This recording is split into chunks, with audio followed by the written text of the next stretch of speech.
Hey everybody, this is Kevin with Construction Edge Equipment in Temple, Texas. I've got the Wacker Neuson ST45. Today we're going to show you how to put on a shredder, rotary cutter attachment, and run it on constant flow as opposed to bidirectional flow for a grapple or an auger or something like that. So come follow me. We're going to show you how to operate it from inside the cab.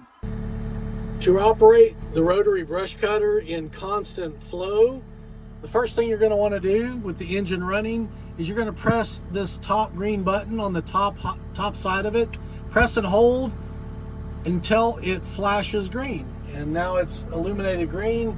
From there, you're going to go to the right hand and there's a trigger right there. You're going to press that trigger once and now it is running on constant flow.